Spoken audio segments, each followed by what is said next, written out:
A independência do Brasil, o dia em que Dom Pedro deu o grito às margens do rio Ipiranga e finalmente nos separou de Portugal. 7 de setembro de 1822 costuma ser apresentado como um jogo de cartas marcadas. Ah, quem nos separou de Portugal foi o filho do rei. O povo não opinou em nada. Só que um olhar mais atento aos jornais de 1821 mostram exatamente o contrário. A independência do Brasil não foi um jogo de cartas marcadas por uma razão muito simples, porque todos os grandes acontecimentos históricos eles são caracterizados por uma grande indeterminação. A independência significa a ruptura dos laços coloniais, né? A própria ideia de colônia é uma ideia que não existiu sempre. As pessoas que vinham para cá, eles eram colonos no sentido de que vinham colonizar, né? E o Brasil era parte de um grande império, que era o Império Português. Agora, a independência do Brasil foi diferente porque o que aconteceu? Enquanto o rei da Espanha foi preso, e os vice-reinos e as capitanias da América Hispânica ficaram acéfalas, né? E daí começou o processo de independência. No Brasil aconteceu o contrário. Dom João conseguiu escapar de Napoleão Bonaparte, embarcando 5 horas antes das tropas do general Junot entrarem em Lisboa. E aí vieram para o Brasil. Isso é um fato realmente inédito, que você teve a transferência do poder metropolitano para uma antiga colônia, né? Isso é um negócio que não tem precedente. A partir do momento que ele vem para o Brasil, ele encontra uma tela em branco, que ele vai começar a pintar essa tela, coisa que em Portugal ele não podia fazer, porque lá as instituições já estavam criadas e tal. Aqui ele vai criar o Estado, vai criar a biblioteca, vai criar o Banco do Brasil, vai criar a primeira faculdade, que vai ser a Medicina da Bahia, vai criar o Jardim Botânico, que era uma propriedade privada da coroa, onde ele vai começar a aclimatar espécies, vai começar a fazer chá, vai começar a plantar chá, ele vai trazer uma colônia de chineses no Rio de Janeiro, no Jardim Botânico, para começarem a aclimatar o chá, para ele começar a vender para os ingleses, que eram os principais parceiros comerciais de Portugal. E que isso só se explica também, não só pelo fato da invasão de Portugal, mas isso se explica também pela centralidade que o Brasil tinha no Império Português. Vários políticos portugueses, como Dom Rodrigo de Souza Coutinho, diziam que a parte mais valiosa da monarquia portuguesa é o Brasil. E que valia a pena, eventualmente, abandonar Portugal para governar do Brasil. Na prática, já a partir de 1808, com a vinda da família real, o Brasil em si já estava independente. Ou pelo menos pouco dependente de Portugal. E os patrícios, é claro, não gostaram nem um pouco desse novo cenário. Portugal tinha empobrecido miseravelmente depois que a corte saiu de lá. Então eles estavam falando que eles tinham virado colônia do Brasil, que a sede estava no Brasil. E eles perderam todas as regalias econômicas, porque o Brasil estava negociando direto com a Inglaterra. Em Portugal, o que você tem, na verdade, a independência do Brasil não é a independência do Brasil. A revolta de Portugal é, na verdade, para ter a independência de Portugal. Porque Portugal que tinha virado colônia do Brasil. Então, a Revolução Constitucionalista do Porto é para fazer a Constituição, mas é para obrigar a família real a voltar para Portugal sob pena de perder o trono. E essa revolta foi chamada de a Revolução do Porto, ou a Revolução do Porto. Os deputados que ficaram em Portugal decidiram: chega de farra, queremos uma constituição para controlar o poder da família real e que ela volte imediatamente para casa. O Brasil volta a ser uma colônia dividida em várias unidades. Não existiria mais um governo centralizador aqui no Brasil. Então você imagina que loucura seria isso. Qualquer processo teu, qualquer coisa que você quisesse ir para a justiça, ia ter que ir para Lisboa ser resolvido. Era irreal. O funcionalismo público que você citou ia se extinguir. Então, até os portugueses que ficaram aqui começaram também a ser a favor de algo que impedisse essa loucura. Dom João VI obedece à corte e volta com a família para Portugal. Mas atenção, porque é aí que começa a independência do Brasil. No melhor estilo Esqueceram de Mim, Dom João esquece o seu filho Dom Pedro I aqui no Brasil, no Rio de Janeiro. Na verdade, foi um golpe do Dom João VI. Dom João VI é tido como bobão, mas ele era um brilhante estrategista. Quando ele não sabia o que fazer, ele não fazia nada. Então ele não prejudicava o cenário. Isso mostra o grau de indeterminação do processo. Se o jogo da independência tivesse sido um jogo de cartas marcadas, tudo estaria predeterminadamente estabelecido. E a rigor, a independência do Brasil não foi a independência do Brasil contra Portugal. Foi a independência de Dom Pedro I contra as cortes de Lisboa, que era um negócio muito diferente. Ele ia dizer que não ia mais respeitar as cortes de Lisboa. Mas não estava fechada a ideia de que, eventualmente, se pudesse reunir as coroas de novo depois. Porque o Brasil era Reino Unido com Portugal. O Brasil não era mais colônia de Portugal. Se saíssem do Brasil, se essa estrutura governamental que ainda tinha saísse do Brasil, o Brasil nunca ia aceitar ficar refém de Portugal novamente. Ia ter independência de qualquer jeito, com eles ou sem eles. No período que a corte ficou no Rio, você criou tribunais, você criou um monte de órgãos administrativos, burocracia, um monte de interesses que iam ser desfeitos com a partida do príncipe e o desfazimento do Rio como capital do Brasil. Então você começou os grandes comerciantes, você começou a ter um movimento para ele ficar e manter a unidade do Reino do Brasil. O dia do fico você deve ter aprendido na escola. 9 de janeiro de 1822. Dom Pedro sobe na varanda do Paço Imperial e decreta: se é para o bem de todos e felicidade geral da nação, estou pronto. Diga ao povo que fico. Frase linda, né? Muito bonito. Mas tem um problema, um pequeno problema aí. Ela nunca foi dita. Essa frase foi inventada pelos jornais no dia seguinte. Naquela época era assim, a imprensa era sensacionalista e inventava fatos direto.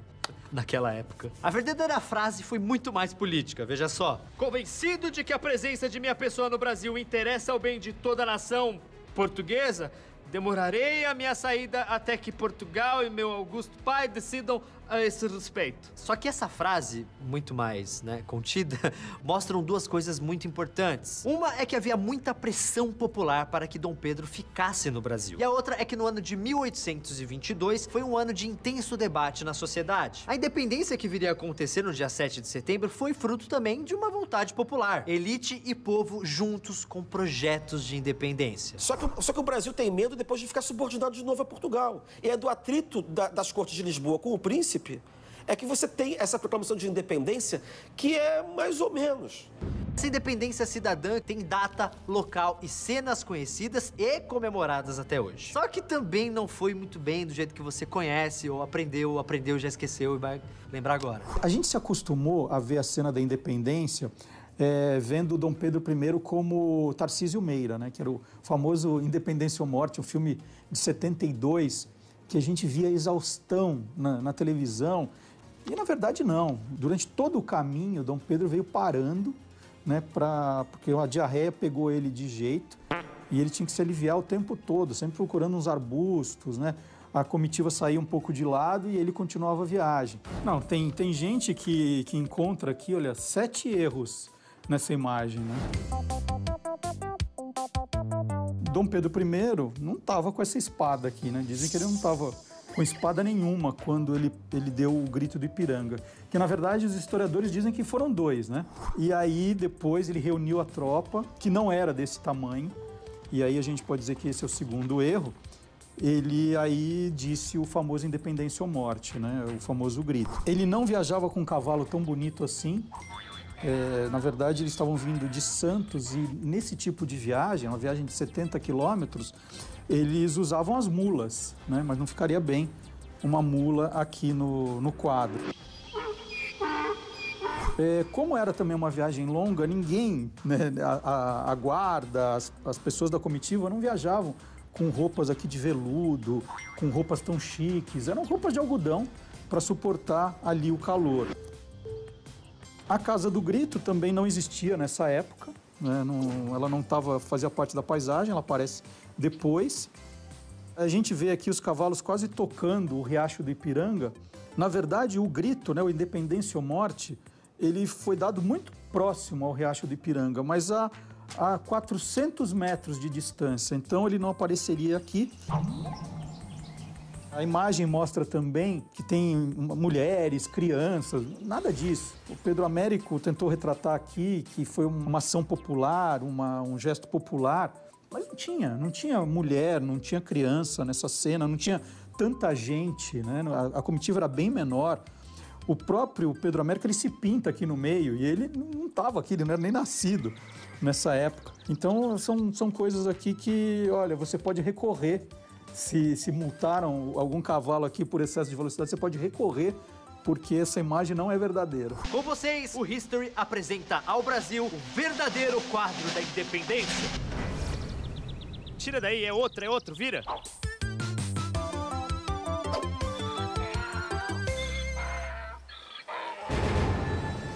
Ela chega no Brasil já falando português. Então, quando ela chegar aqui no Brasil, o negócio é bem assim, entendeu? Não tem essa coisa de romantismo.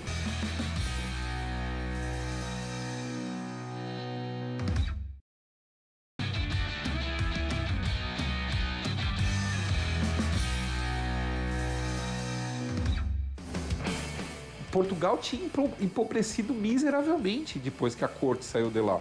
Não, tem gente que encontra aqui, olha, 7 erros nessa imagem, né? Ia ter independência de qualquer jeito, com eles ou sem eles.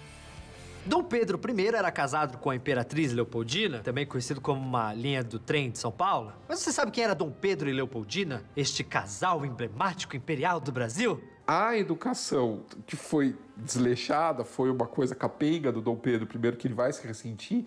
O da Leopoldina foi perfeito. Então, assim, os Habsburgos, eles educavam os seus príncipes para apresentarem peças de teatro. Por quê? Porque era a maneira deles aprenderem a falar com o público.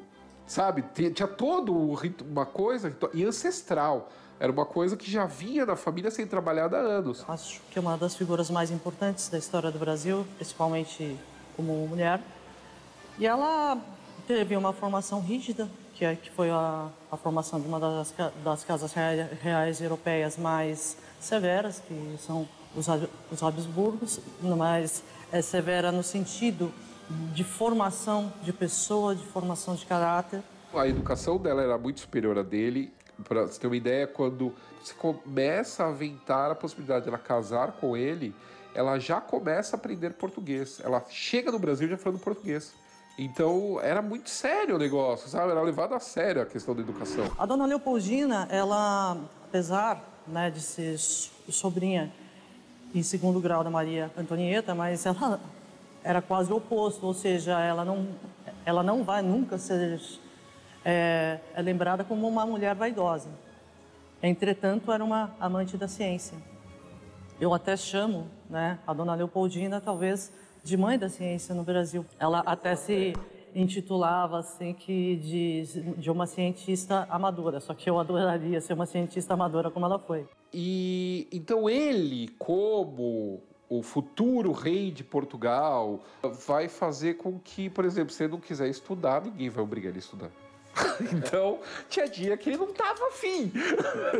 E aí ele mandava o professor embora. E tinha umas coisas engraçadas, tipo, como que se educava dentro da família de Bragança o príncipe rebelde, né? Que seria o caso do Dom Pedro.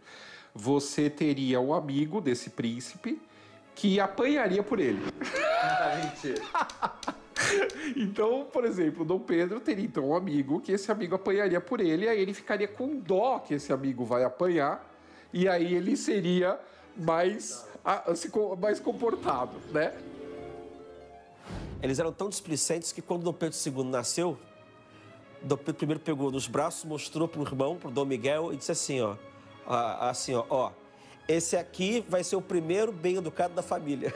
Educação que foi, ou falta de educação que deram para ele, foi muito responsável pelo tipo de personalidade que ele veio a ostentar, entendeu? Então, ao mesmo tempo que ele era muito romântico também na ideia de família. Quando o primeiro filho dele morreu, ele ficou muito traumatizado por isso. Houve um motim no Rio, ele teve que correr para a fazenda de Santa Cruz. O filho morreu. E ele guardou o filho numa gaveta no Paço. Ele se recusou a deixar enterrar. Isso é uma coisa bem do século XIX. Não, porque ele queria ficar abrindo e ficar olhando o menino, entendeu? De chorando. Ela se casa com 20 anos, que já era uma idade um pouco avançada para uma mulher se casar na época, principalmente dentro da realeza. Ela casa por procuração em Viena, é feito todo um casamento mesmo, na igreja e tal, e o tio dela serve de representante, o tio dela representa esse noivo que não está. É feito um baile, tem um baile monumental, onde o Brasil é vendido na Europa. Isso também é muito interessante. O Marquês de Marialva, que faz todo esse casamento, ele prepara o baile brasileiro em Viena. Então, esse baile é uma coisa mais faustosa que Viena viu. Vai virar um adjetivo. O brasileiro vai virar um adjetivo em Viena de tudo que é luxuoso, exótico. Sabe assim, por quê? Porque estão vendendo... Esse casamento também é uma forma de se vender o Brasil na Europa. Ter gastado o orçamento do ano. É um absurdo, ele gastou a própria herança, pra você ter uma ideia, ele gastou a herança dele. Quando é fechado o contrato de casamento, ela recebe um medalhão maravilhoso que todo mundo que vê o medalhão repara na quantidade de diamantes que existem em volta desse medalhão. E no centro desse medalhão tem uma miniatura com o rosto pintado do Dom Pedro. O mais engraçado, ela não repara nos diamantes. A primeira carta que ela escreve pra irmã, falando dele, é a figura, o Adonis. Ela acha ele maravilhoso, o nariz dele, a boca, descreve ele todo, apaixonadíssimo. Aí começa o tormento da Leopoldina. Imagina, hoje você fazer uma viagem é a coisa mais normal do mundo, né? Só que na época não era bem assim, você tinha que pegar um navio. No caso, ela estava em Viena, e ela com essa corte se desloca de Viena, passa por vários estados do Império Austro-Húngaro até chegar na Itália.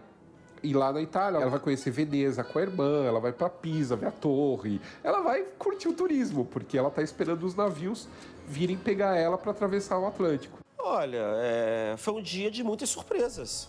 Ela desembarcou no cais, que era do lado do Mosteiro de São Bento. Ela foi recebida pelo rei, pela rainha, pelos príncipes. Ela foi recebida pela família real do Império Luso-Brasileiro, que estava deslocado no Rio de Janeiro. Tinha se transferido para cá. Ele foi recebido com toda a pompa e toda a circunstância da monarquia. E tanto que quando ela atravessa o Atlântico, que ela passa de Gibraltar e tem aquele baque de, tipo, tô deixando o Mediterrâneo para trás, acabou a Europa, daqui para frente é o Atlântico. E o Atlântico violento ela vai pegar, porque já está no começo da estação perigosa de atravessar o Atlântico. Então esse navio vai jogar, vai pegar tempestade, ela vai passar mal, e aí ela sempre descrevendo que a única coisa que dá forças é ela agarrar o medalhão e olhar pro rosto dele. Então é uma jovem romântica que chega no Brasil e rapidinho ela se desilude com tudo. A Leopoldina, ela é criada basicamente dentro do romantismo alemão. Então essa coisa do amor romântico, sofrimento de jovem Werther de Goethe, ela vai conhecer Goethe, ela vai conviver com Goethe. Ela vai dançar as primeiras valsas vienenses, a valsa também está sendo... Então todo esse movimento, ela está inserida dentro desse movimento romântico alemão. Então quando ela chegar aqui no Brasil, o negócio é bem assim, entendeu? Não tem essa coisa de romantismo. Agora, então o que ela estranhou? Ela deve ter estranhado a arquitetura portuguesa, ela deve ter estranhado a escravidão, ela estranhou a etiqueta da corte, que era diferente da corte austríaca.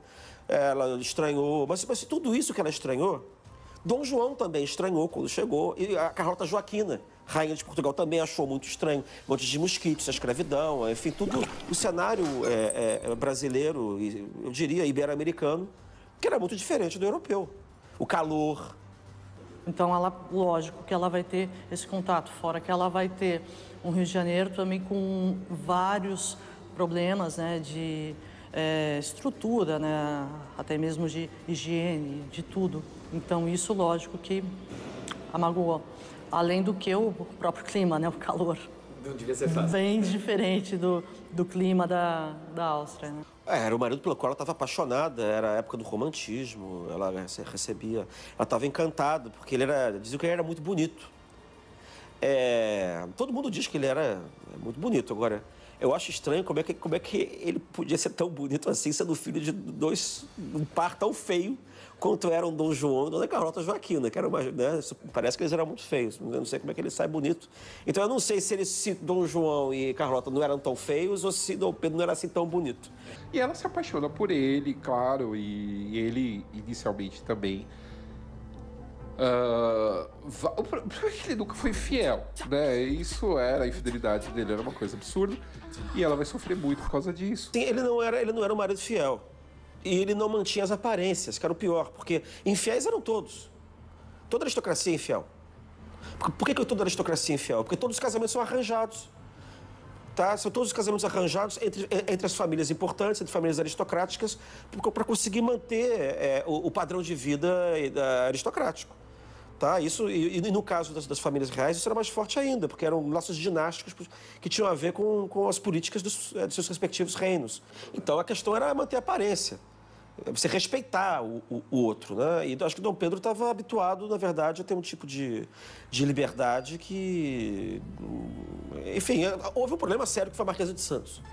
Então ela nunca vai cobrar nada dele, ela vai sofrer em silêncio até chegar a Marquesa de Santos na jogada.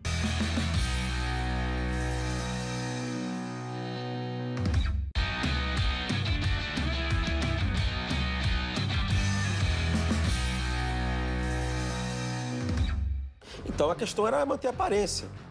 Você respeitar o outro, né? E acho que Dom Pedro estava habituado, na verdade, a ter um tipo de liberdade que... Enfim, houve um problema sério que foi a Marquesa de Santos. Isso por quê?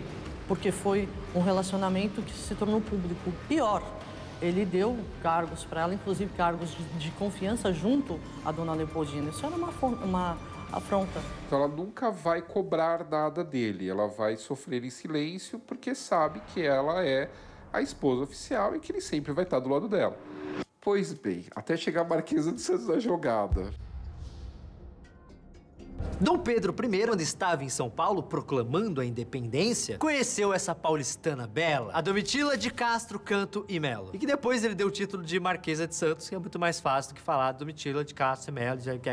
Pois é. Só que ela não era de Santos. Ao contrário, ela era inimiga dos Andradas, que eram da cidade. E Dom Pedro, para provocar José Bonifácio, que você também já deve ter ouvido falar, e é claro, agradar a amante, deu esse nome a ela. Agora vamos para o que importa. Dom Pedro, nessa viagem, engravidou Domitila e engravidou também a irmã dela. Afinal de contas, né? Por que não? E levou todas elas para o Rio de Janeiro. O que aconteceu era o seguinte, assim, a princesa não tinha muito com quem conversar, tá? Ela conversava com José Bonifácio, que tinha cultura, que era viajado, mas não tinha muita gente viajada na corte no Rio. Mas não é porque não era no Rio, a corte portuguesa também não era viajada. Era uma corte meio pobrezinha. E o Dom Pedro tinha uma paixão, um furor sexual pela Domitila, né? E ele não mantinha as aparências, entendeu? Volta e meia você tem relatos de diplomatas que vão encontrar com o imperador quase pelado, entendeu? Ou que chegou para encontrar no riacho, ele estava tomando banho no rio nu. Então é um escândalo aberto, a sociedade inteira falava sobre isso. As ruas do Rio de Janeiro apareciam grafitadas, vamos dizer assim, apareciam com desenhos caricatos dessa situação. Então era uma coisa pública e notória. Havia muita gente que era contra a influência da Marquesa de Santos na corte. A Marquesa de Santos era oficialmente dama da imperatriz. Ela entra numa depressão profunda em 26 por conta de toda essa situação. Você vê pelos diários que eu achei dela, de Viena, que eu achei um diário dela, da juventude dela em Viena. Você vê a impetuosidade dela, você vê a liberdade que ela tinha. Ela ia no teatro sozinha, ela cavalgava sozinha. Ela tinha iniciativas, ela era uma mulher ativa, era uma mulher forte e que ela se anula nesse casamento. E essa nossa imperatriz, que ficou muito famosa até hoje, né? Tem nome de praça, de rua, de estação de trem, escola de samba. Pode crer, escola de samba. Morreu muito jovem no Rio de Janeiro, com apenas 29 aninhos. Mas como isso aconteceu? Como ela morreu?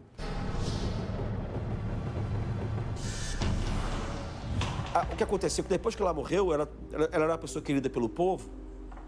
E esses setores da corte que eram contra a Domitila e espalharam para o povo que ela tinha morrido de desgosto por causa da Domitila e os adversários inimigos do imperador de que ele teria batido nela, ou teria jogado escada abaixo.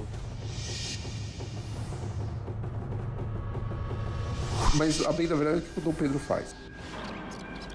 Ele tenta mostrar a Leopoldina e a Marquesa de Santos juntas num beijamão que ele vai dar antes de partir para o sul. E a Leopoldina fala não, chega, sabe assim? Tá? E aí dizem que, também não existe prova documental sobre isso, que o Dom Pedro teria dado um safanão nela, feito alguma coisa contra a Leopoldina. O feto, quando ele é expelido da Leopoldina, não há um problema no feto. O problema é na Leopoldina. Ela tá morrendo. O corpo entra em trabalho de parto para expulsão do feto porque o corpo está morrendo. Não é o feto que está com problema. E era um menino. Quer dizer, ele ia ter outro filho. Nós fizemos várias análises nos remanescentes humanos, ou seja, no corpo da imperatriz, porque nós tínhamos indicações, por exemplo, de uma lenda, não é nada que tenha sido publicado, mas é uma lenda da própria Quinta da Boa Vista que dizia que eles tiveram uma briga e que o Dom Pedro tinha empurrado e ela teria rolado as escadas e teve uma fratura de fêmur. Só que nós vimos que ela não tem nenhum tipo, né, de fratura em nenhuma parte do corpo dela, inclusive a parte odontológica. Eu li exaustivamente os boletins médicos, porque é instituído uma comissão médica e, assim, eles torturaram essa mulher. É uma coisa, assim... Você imagina, não se sabia o que era você lavar a mão para tratar um paciente, né? Você vai ter isso daí daqui a alguns anos só. Então você imagina quantas mãos fizeram toque nela, rasparam a cabeça dela, porque, sabe, era um método de aliviar febre, sabe, umas coisas muito medievais. E assim, era tanta gente tentando salvar que eu acho que o tratamento acabou sendo mais prejudicial do que a própria doença que ela teve. Claro, começa com uma depressão e vai se transformando numa infecção generalizada. Não, só que isso, claro, eu não posso chegar e falar assim, não, ele nunca praticou nenhum tipo de violência contra ela. Por quê? Eu acredito como violência, né, você pegar de uma forma mais forte num braço, alguma coisa assim, um simples tapa. Você não precisa quebrar o osso de ninguém para ser uma violência. Eu acredito que talvez, né, lógico que aí eu não tenho como ter um embasamento científico, mas como pessoa, como ser humano e principalmente como mulher também, eu acredito que ela acabou tendo esse tipo de problema também por causa de uma depressão, né? Havia essa questão da exposição pública desse relacionamento do marido. Então, tudo isso, claro, né? Agravou ainda mais. E se você for ver, era uma moça, né? De 29 anos. O Rio de Janeiro não fez bem pra menina. De jeito nenhum. Não, o Rio de Janeiro não fez bem pra ela de modo algum. O romantismo para ela também não fez, porque o que acontece? Uma princesa, ela não era feita para se apaixonar pelo príncipe. Isso a Disney que vai inventar. Né? A princesa é feita para gerar herdeiro para o trono. A partir do momento que eu tive esse contato com eles, eles não são mais figuras de livros, de quadros e museus. Eles são seres humanos como nós somos. Ou seja, por exemplo, no próprio caso do Dom Pedro, ele é humano. Nós erramos também. Quem somos nós para julgar? Ele era tão infiel quanto Dom Pedro I. Até que Dom Pedro II foi bastante moderado. Ele teve aparentemente 14. A questão é que ele era muito discreto. E teve uma outra amante que foi a Condessa de Villeneuve, o relacionamento mais erótico de Dom Pedro II.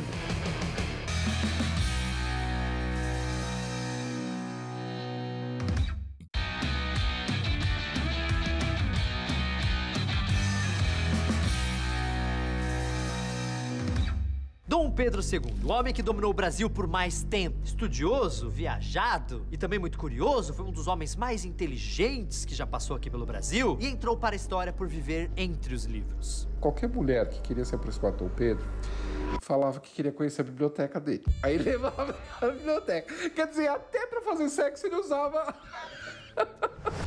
A biblioteca do rei. Quando se fala em escândalo sexual na monarquia, todo mundo já pensa Dom Pedro I. Porque é tipo assim, o Dom Pedro I era o safadão do império ali, mano. Ele era... Mas o que pouca gente sabe é que o filho tímido, desajeitado do primeiro imperador também dava suas puladas de cerca. E assim, eu contei e não eram poucas. Ah, então...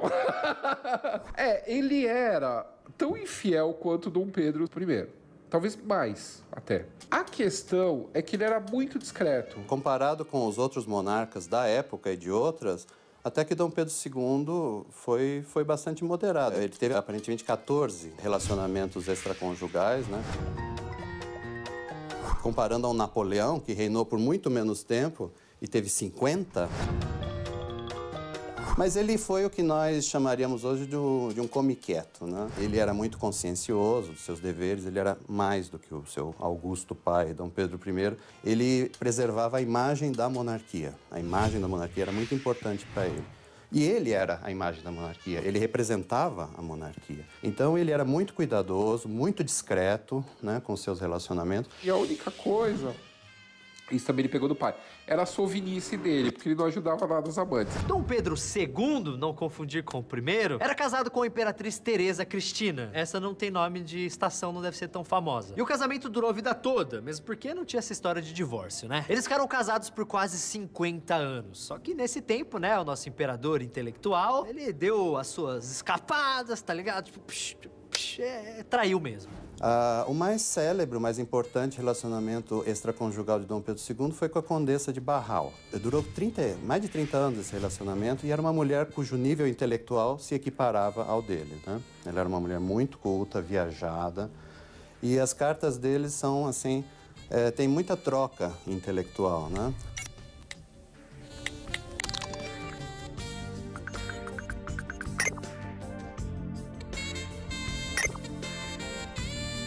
Mas pode ser que houvesse mais troca erótica, só que ela talvez não tenha preservado essas cartas. Porque a gente sabe desses relacionamentos através das cartas que foram preservadas, né? Então pode ser que ela não tivesse interesse em que a posteridade, os netos e tudo soubessem das escapadas dela, né? Porque ela era casada também. Houve, por exemplo, uma outra amante de Dom Pedro, que se chamava Eponina. E nós temos 5 cartas dessa Eponina para o Dom Pedro, e todas elas vinham com papel florido, assim, uma letrinha miudinha, e todas começavam com meu queridinho ou meu amorzinho, né?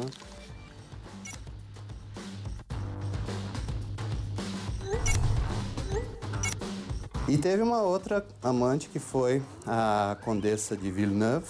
Essa foi provavelmente, pelo que a gente sabe, o relacionamento mais erótico do Dom Pedro II. Nós temos as cartas dele para ela, né? E ele fala, aí realmente ele parece um pouco o pai dele. Ele fala de seios, ele fala de delírios, né? De nós dois naquele quarto, fizemos loucuras e não sei o quê. Foi um relacionamento bem erótico.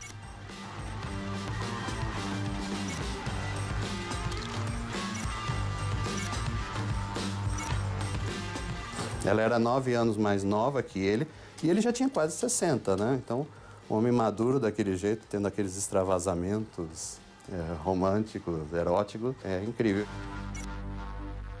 A Villeneuve era casada. Todas elas eram. Todas eram, porque, claro, a pessoa casada ela é mais discreta, né?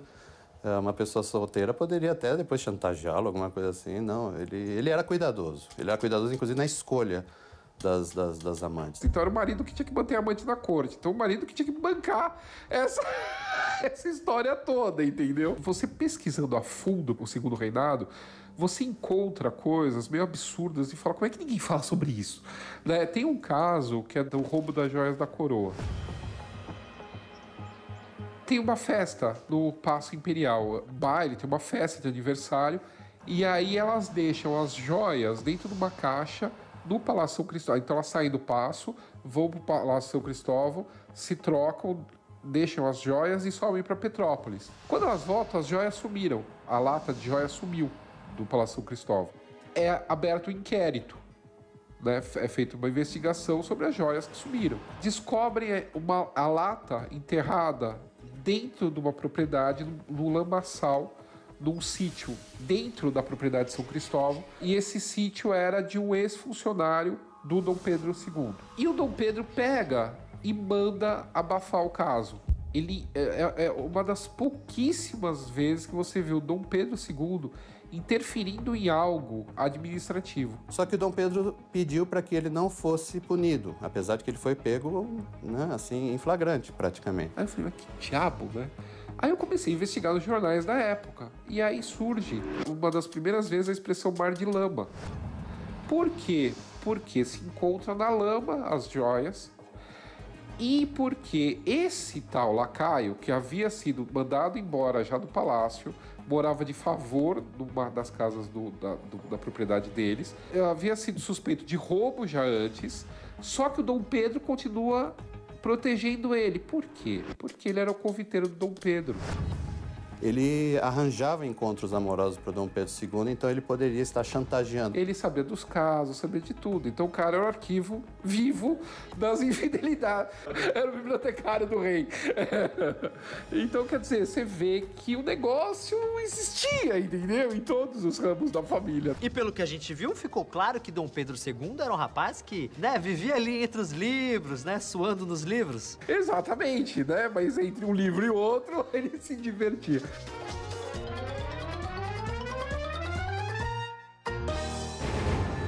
Olha, na minha opinião, a monarquia foi o período áureo da história do Brasil. Se essas revoltas tivessem tido sucesso hoje, claro, a gente teria passaporte para conhecer o Rio Grande do Sul. Foi uma tentativa da República de desconstruir a monarquia.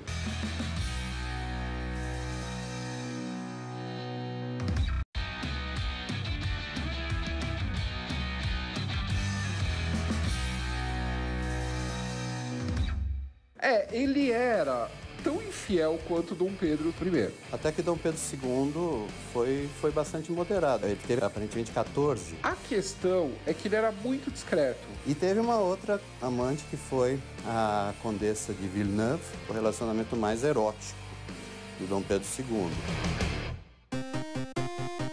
Bem, amigos, sejam bem-vindos ao sorteio dos grupos do Sul-Americano de Futebol. O grupo A está muito equilibrado. É o grupo da morte, com Brasil, Rio Grande do Sul, Bahia e a fraquíssima Argentina, amigo. O grupo B vem com Chile, Pernambuco, Bolívia e Maranhão.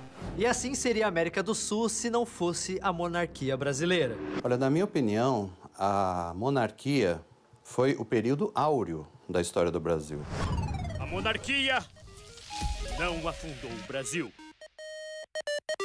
Nos 70 anos de monarquia no Brasil, foi quando o Brasil realmente emergiu como nação. O primeiro reinado nos deixou como legado a independência. Nós nos tornamos uma nação independente graças ao primeiro reinado. O segundo reinado deixou um legado ainda mais invejável. O segundo reinado deixou unidade territorial consolidada, um sistema eleitoral efetivo, judiciário independente, total liberdade de imprensa e, o mais importante de tudo, nos deixou a abolição da escravatura, né? Nos deixou uma escravatura abolida.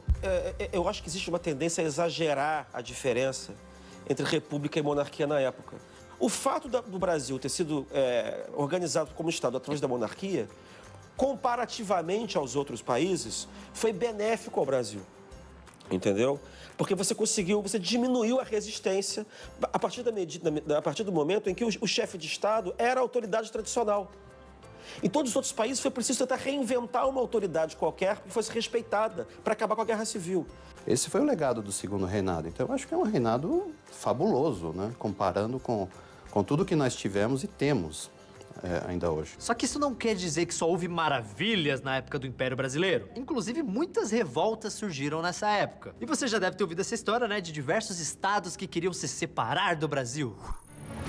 Em 1824, a Confederação do Equador tenta separar parte do Nordeste do Brasil. Não conseguiu. Em 1826, a Cisplatina tenta formar um país independente chamado Uruguai. Olha só, conseguiu, né? Porque você não conhece nenhuma Cisplatina. Em 1835, a Revolta da Cabanagem tenta separar o Pará do Brasil. Fracassou também. No mesmo ano, o Rio Grande do Sul inicia o mais forte movimento separatista, a Revolução Farroupilha, e perdeu também. Se essas revoltas tivessem tido sucesso hoje, claro, a gente teria passaporte para conhecer o Rio Grande do Sul, usar passaporte para conhecer o Recife, né? Como que aconteceu com as províncias espanholas depois da independência? Essa pulverização de países, são pequenos países. Com o Brasil podia ter acontecido a mesma coisa. Muita gente pergunta por que... Não é muita gente que pergunta, né?